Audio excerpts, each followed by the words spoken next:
Greetings, my fellow freedom sovereign thinkers. This is LO3's News Podcast. My name is Craig, transmitting from the beautiful swampy mangroves of South Florida. And today's date, Sunday, April 22nd, 2018. It's the afternoon and warm in the Himmershey district of Fort Lauderdale. And plus, I'm at Squiggy's New York Style Pizza, located at 207 Southwest 2nd Street in the heart of the Himmershey district of Fort Lauderdale. And they do takeouts, 954-522-6655. They don't do deliveries, but, you know, if you're here for a late night snack, after you live your folks indulge, come on down, no reservation. And it's open, usually open 6 days a week until 4 o'clock, 4:30 at the latest, a.m. So check it out. Cool little vibe. Good folks. Yeah, so I decided to do another one today. Just getting to learn work on this new notebook I bought on a budget, but it's all well and good. So I'm going to be talking about here, narrate an article by J.D. Pendry from newsreviews.com. It's entitled Our Orwellian Hole, and came out today to be exact. And as it reads here, the internet era, the amount of information we offer up about ourselves is staggering. No one has to dig around for what we freely give. We do it without much thought and seem concerned only when there's a breach revealing our credit card numbers, and even then there is a thriving industry to cure that ailment.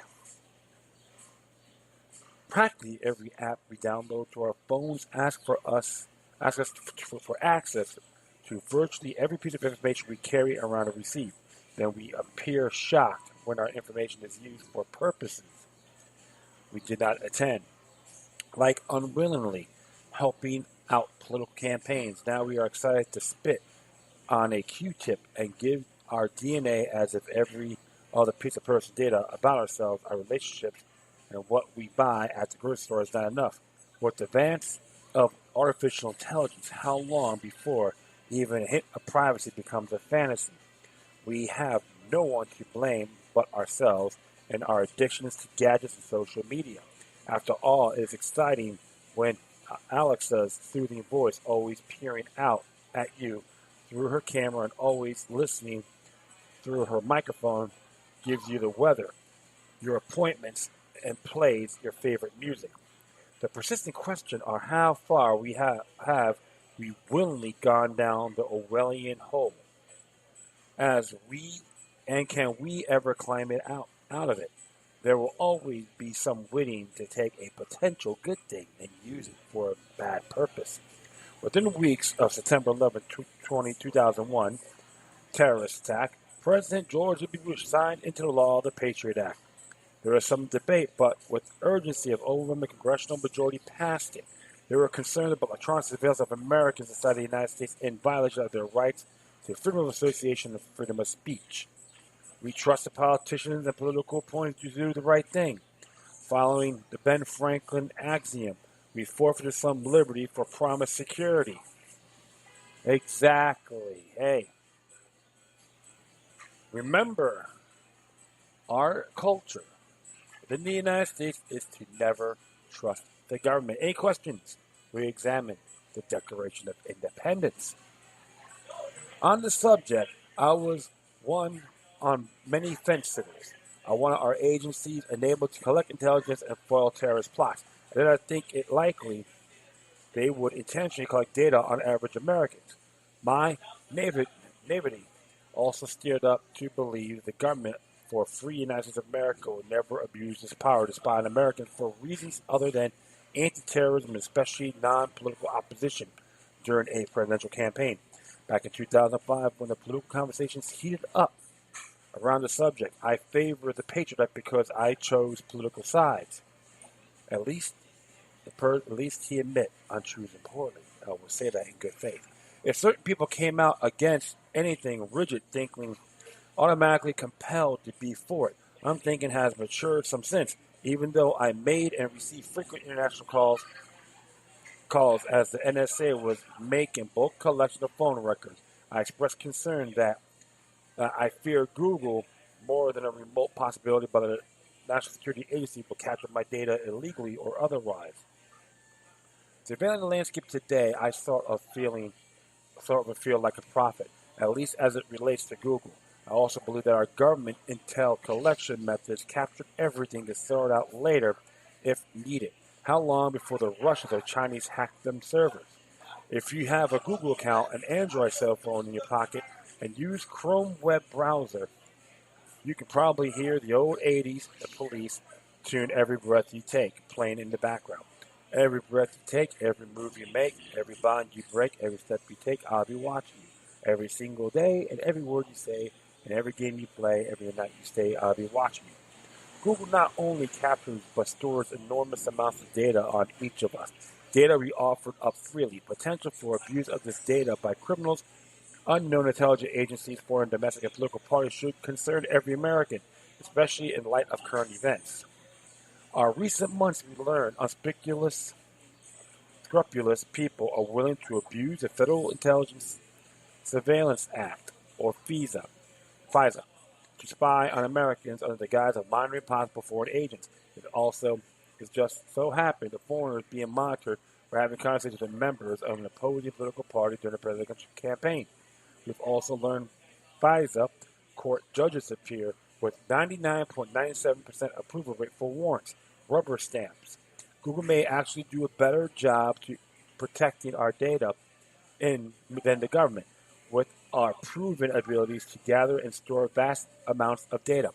Who's to say our government doesn't already have its arms wrapped around Google and others? What's the downside?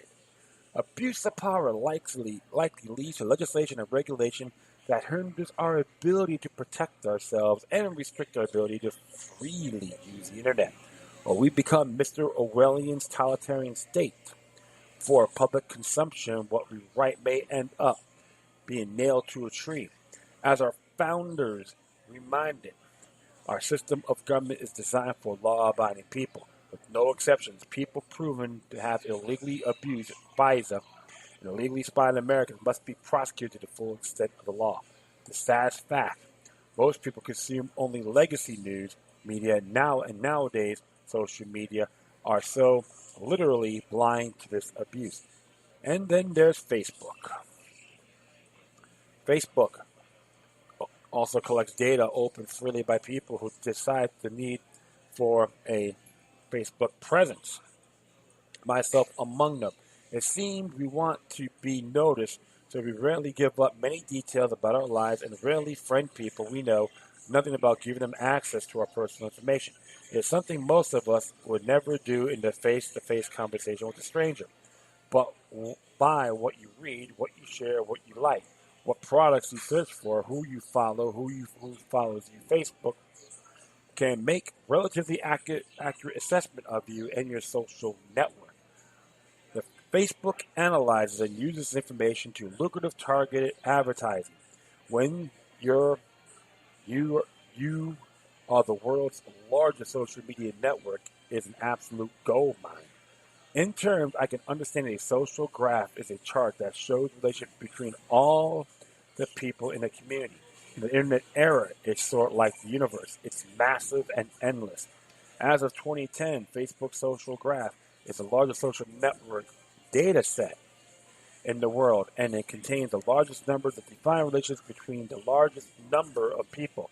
All among all websites, it is because it is the most widely used social networking service in the world. It is according to Wikipedia. Facebook has some problems, however. They decided to protect us by deciding what we should post and what we should read. It's that algorithm thing we keep hearing about. The process that decides what's hate speech, what's unsafe, what's fake, and what's real. They want to know all about us and then guide us toward their idea of what's good for us.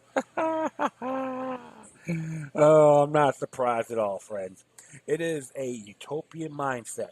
It is, if they would prefer to rid the planet of critical thinking, their other problem is the data they collect to which to target us is also available to are accessible to anyone or organization savvy enough to mine it.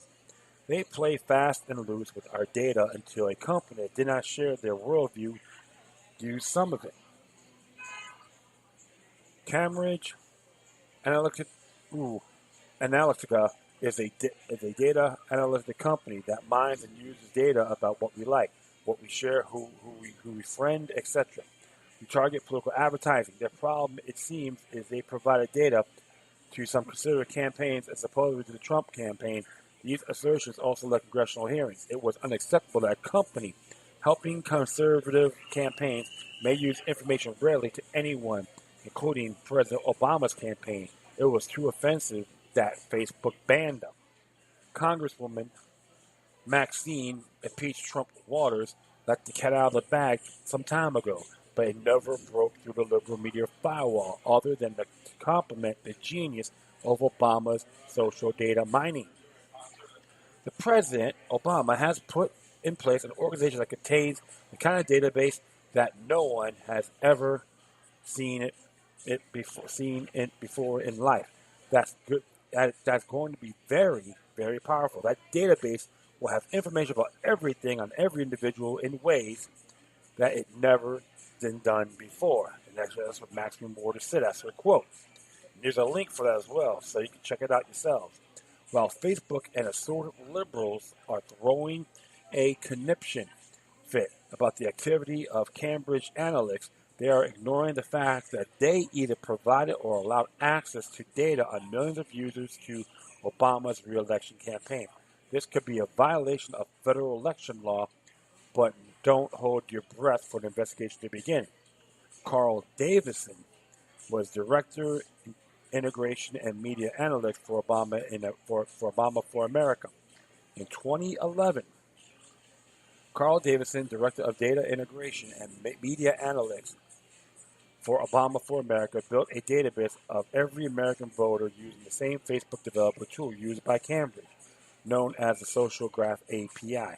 Anytime people use Facebook login button to sign in on the campaign's website, the Obama data scientists were able to access their profile as well as their friends' information. That allowed them to chart the closeness of people's relationships and make estimates about which people would be most likely to influence other people in the network to vote.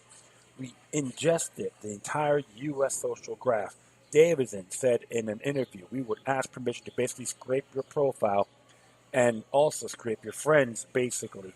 Anything that was available to scrape, we scrape it all. That's in the Washington Post. We ingested the entire U.S. graph. In other words, millions of friends had their data sucked up without their knowledge or consent. According to Davidson, Facebook was really broken up by this revelation. She recently tweeted.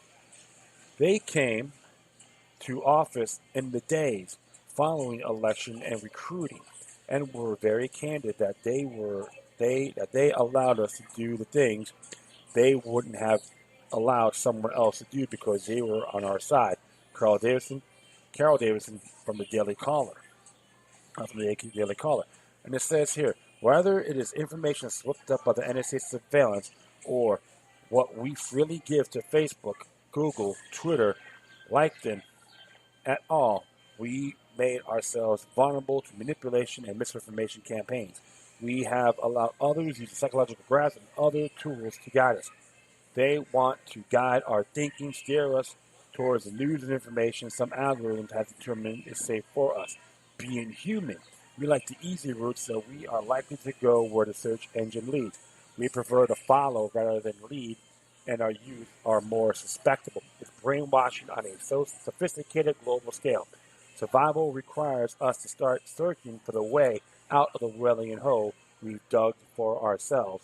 And JD's correct on that. And that's why one of those areas on these social media sites, don't just follow the hype and all that. This time I'll throw something out there, I admit it, and see it and share your views. That'd be cool. Doesn't mean I'm going to agree. Everything I put, I'm going to agree. This is why I always tell everyone out there, always observe responsibly, because I want you to see things in a little bigger picture. Some people have different views about the whole North and South Korean relationship, and some people think sometimes some of these big hotshots from the United States government or someone else may get an opportunity, including Kim Jong Un himself. But as fair as at least that person is critically thinking. That's one thing I always tell people on my show who are listening to my voice. You should do the same thing. Don't just go for face value. Go always examine the fine print and go a little further. Then you can have your merits out there ready to go. Then you can be a more credible individual. If you're going to be a parrot, then you declare yourself a herd conformist, and that's all in good faith. And don't get me wrong, my friends, we've all been swindled or fooled one way or the other, even including myself. But the truth of the matter is, utilize these social media sites. Never address it as a diary. And I got friends on there, yes, but a lot of them are my pen pals as well. So that's always been my goal when it comes to these social media sites. And there's plenty of others out there that are not Facebook, that are very anti-Facebook quality, I would say, or attributes. The best way I can say that. So please, when you do that, don't look at these social media sites as a want, not a need. All right? Because I'll be honest, they need us more than we need them, not the other way around. So, okay, cool. So I'm going to do one more here. It's going to be a short and sweet episode. And this one here came out yesterday. And it's by Pat Buchanan, who ran for president a couple times. People find him pretty controversial, but he has a lot of merit as well. All you got to do is listen. And it says here, why the authoritarian right is rising. And this came up from LouRockwell.com. You should check his site out. It's very good. He has podcasts and all that. And he supports Austrian economics, sound money. People are, oh, well, you shouldn't be doing that. Blah, blah, blah. Like, trust the government. I'm like, no, you don't trust the government. I'm sick of all these dinkleberries trying to tell me something how to think about my rear end. Come on. All right, it says here, a fortnight ago, Viktor Corbyn and his Fidesz party won enough seats in the Hungarian parliament to rewrite his country's constitution. To two progressives across the West, this was disturbing news. For the Betty Noir of Orban's campaign was Uber globalist George Soros, and Orban's commitments were to halt any further surrenders of Hungarian sovereignty and independence to the European Union and to fight any immigrant invasion of Hungary from Africa or the Islamic world. Why the autocrats like Orban rising and liberal Democrats failing in Europe? The autocrats are addressed by the primary and existential fear of people across the West, the death of the separate and unique tribes into which they were born and to which they belong. Modern liberals and progressives see nations as transitory. Here today, gone tomorrow. The autocrats, however, have plunged into the most powerful current running this new century, tribalism and nationalism. Democracy worshippers of the West cannot compete with the authoritarians of meeting the crisis of our time because they do not see what is happening to the West as a crisis. They see us as a steady march into a brave new world where democracy, diversity, and equality will be everywhere celebrated. To understand the rise of Orban, we need to start seeing Europe and ourselves, and so many of these people see us. Hungary is 1,000 years old. Its people have a DNA all their own. They belong to a unique and storied nation of 10 million, within its own language, religion, history, heroes, culture, and identity. Through a small nation, 2/3 of whose lands were torn away after World War I, Hungarians wish to remain and endure as who they are.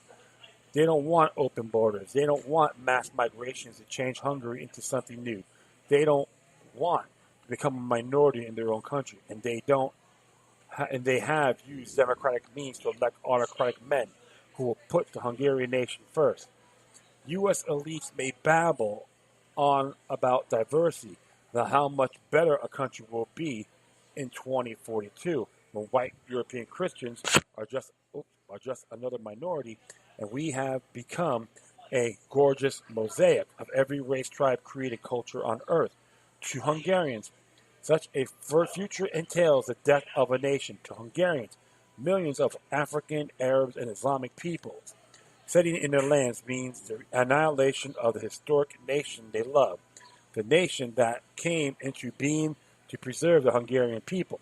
President Emmanuel Macron of France said the Hungarians and other European elections where autocrats are advancing our manifestation of national selfishness. Well, to President Emmanuel Macron, if you pull down your pants for the banksters, that's exceptional. That makes you a great role model, right? I will continue on here. Being a butt porter in the Club of Rome has its benefits. That's Macronism for you, right? Well, yes, national survival can be considered national selfishness. But let Monsieur Macron bring in another 5 million of former subject people of the French Empire, he will discover that the marginality and altruism of the French has its limits, and a Le Pen will soon replace him in the Élysée Palace. Consider what else the world's oldest democracy has lately had on offer on the indigenous people of Europe, resisting an invasion of third world settlers coming to occupy and repopulate their lands. Our democracy boasts of First Amendment freedom of speech and press that protects blasphemy, pornography, filthy language, and the burning of the American flag. We stand for guarantee of right of women to abort their children and to homosexuals to marry. We offer the world freedom of religion that prohibits the teachings of our cradle faith and its moral codes in our public schools. Our elite views as social progress upward from the dark from a dark past. Too much of the world, however, America has become the most secularized and decadent society on earth, and the title the Ayatollah bestowed upon us, the great Satan, is not altogether undeserved. And what if our democracy has delivered here has caused tens of millions of Americans to be repulsed and to secede into social isolation, why other nations embrace the system that produces so poisoned a politics and so polluted a culture? Nationalism and authoritarianism are on the march, writes the Washington Post. Democracy as an idea and practice seems under siege. Yes, there are reasons for this. Our Constitution was made only for moral and religious people, said John Adams. And as we cease to be a moral and religious people, the poet T.S. Eliot warned us what would happen. The term democracy does not contain enough positive content to stand alone against the forces you dislike. It can easily be transformed by them. If you will not have God, as he is a jealous God, you should pay your respect to Hitler and Stalin. Recall, Hitler rose to power through a democratic election. Democracy lacks content. As a political system, it does not engage the heart. And if Europe's people see their leaders as accommodating a transitional EU, while failing to secure national borders, they will use democracy to replace them with men of action. Remember, this is why on our U.S. Constitution, it never used the word democracy. It's 50% plus one. And a democracy is a one-vote system. We don't have that here. So what's going on in Hungary is Prime Minister Orban is saying, whether you like him or not, he is saying the hell with the European Union and the Club of Rome, based on this commentary by Mr. Buchanan. That is an interesting perspective. People have to look at themselves. Imagine if you go over there and say, "Hey, I'm a practicing homosexual atheist at a nation like Saudi Arabia," they'll probably chop your head off through Sharia law. Other places may just chase you out. That's just how it is. This is why I always tell folks we gotta stop bombing these nations. I'm against the war on Syria, and I don't give a damn who is president. People are getting on defensive because they're like these worshippers, heroes of their president and Lord and Savior. It happens on both sides. But one thing for sure, my friends, the Constitution was made for moral and religious people, right? Says John Adams, honorable people. Not be tarnished through the New World Order. And that's what this whole exodus of flocking all these people around the world is trying to make it into 10 regions of the Club of Rome. North American Union's one of them. European Union's obvious. Do the same thing in Africa. Just spread them all out. And a lot of these people out there likes to go other places, but they don't want to be dictated to. And I can't blame them. So to that aspect, the Hungarians are proud of their heritage. I don't want to see that getting taken away like anything else. I don't want to see the Native Americans get their culture and heritage being ripped apart. I find that unacceptable as well.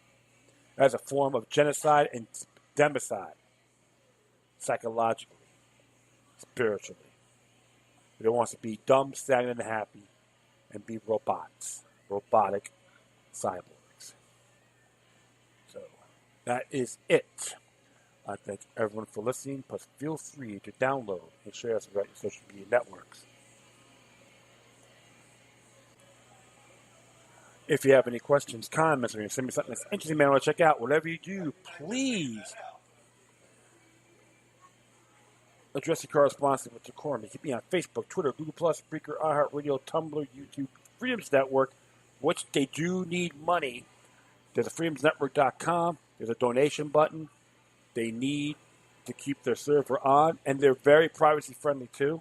So please, folks, go to freedomsnetwork.com and give them their support. You keep me at minds.com, futurenet.club, patreon.com/local3 with 3 eyes if you want to be a donor. That'd be awesome. You hit me at gab.ai, a more freer version of Twitter. In addition, you can email me at lookalike3@gmail.com or to encrypted one, special for Proton Mail accounts. Look numbers 03@protonmail.com.